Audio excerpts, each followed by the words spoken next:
Hi, Brian. Thank you so much for joining us. This is Coffee and Regulation. I don't know if you have any coffee with you, but look forward to some insights. Wanted to ask you a question. We're seeing a lot of startups take a look at initial coin offering or ICO as a ways to raise money. Can you explain that fundamentally? What does it mean? And what type of companies generally are looking to raise money through ICOs? Sure. Well, it stands for, as you said, an initial coin offering or token offering. Um, uh, Perhaps play on words of IPO, which of course everyone knows is initial public offering. These are all exclusively private offerings, and tokens are, the SEC has now made abundantly clear.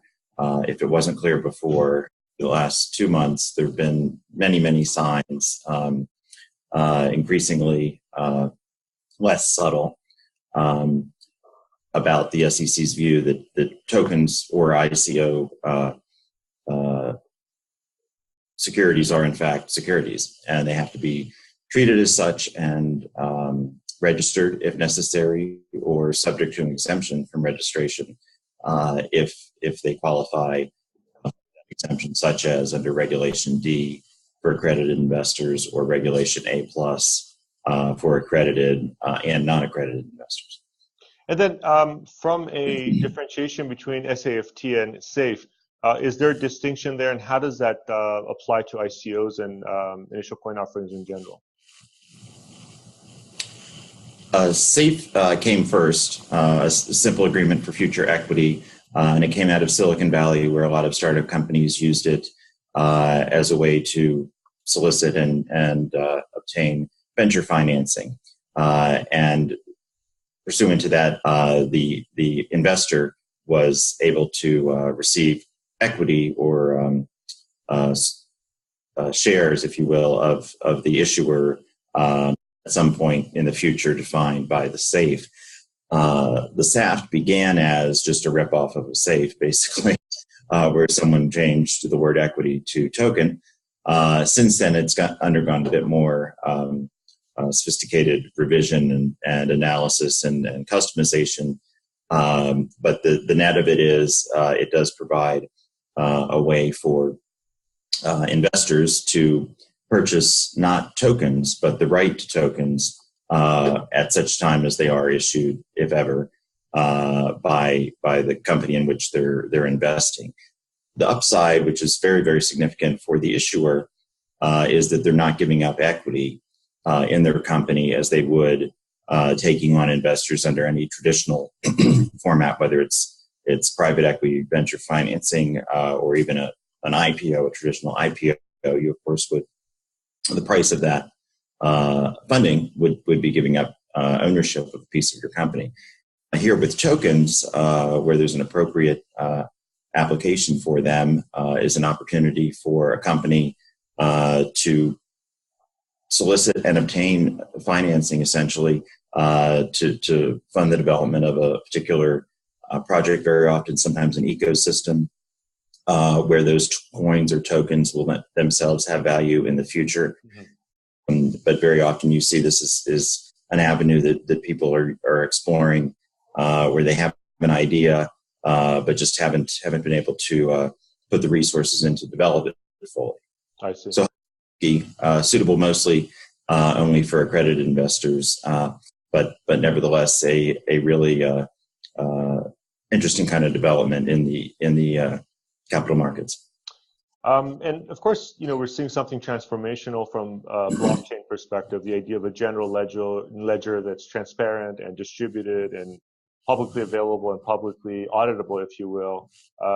On the surface, we've done some research and it shows a lot of good promise in terms of reducing anti-money laundering and other good consequences that it could have within the financial industry. How are you seeing regulators react to this idea of a public ledger, blockchain in general? And are you seeing regulations down the line that would help bring that into the fold and take advantage of it in the financial industry? I think there ultimately will be a need for that, but we're probably a long way from clarity on what that sort of regulation would look like. Just this week, the CFTC chair indicated that the U.S. federal government is collaborating with European authorities on exactly how to regulate blockchain and cryptocurrencies in particular. So that space is very much in flux. But another data point just this past week also was from the Department of the Treasury in the United States, FinCEN, which regulates money services companies, money transmitters and the like, published a letter to a senator who had inquired about whether or not ICO issuers perhaps were in fact also subject to FinCEN regulation as money transmitters. And people are still parsing the meaning of what was in that letter, but it very much shows the changing landscape and the rapidly changing landscape in this space. Very good. And bottom line, do you see this as a fad? Do you see it as a now easier way for organizations that are cash strapped to raise money, and finally a method of I guess using or bringing in some of the good consequences of blockchain in the financial industry? Or your takeaway is this is more of a transient phase, and that it's going to be too much, it's going to take too long, for it to become commonplace?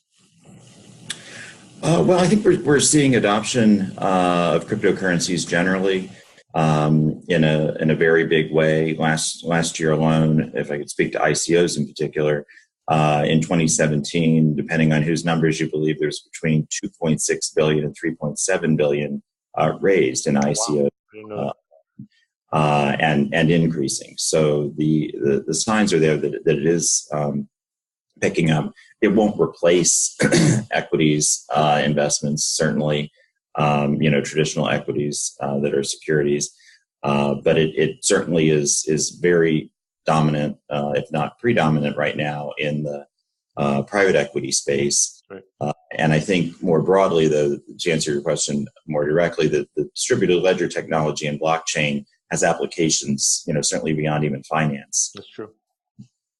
I saw today that in one country they're using this technology to conduct an election and record votes, which is really very exciting, and perhaps the United States could learn something from that. Absolutely. Well, thank you so much. Very insightful. We'll keep a very focused eye on what's happening specifically on ICOs and the application of blockchain within financial industry, and looking forward to your insights in the future. All right, stay tuned. There's certainly many subpoenas out there. The SEC has an enforcement sweep underway directed at funds that invest in cryptocurrency and into ICOs. It's been widely reported. And so I think we're beginning to see a real uptick in regulatory activity, and from the signs, it's only going to increase. The end of the wild west, I guess, for that market. Hopefully. Thank you so much for your time, Brian. Great talking to you again. Likewise. Thank you.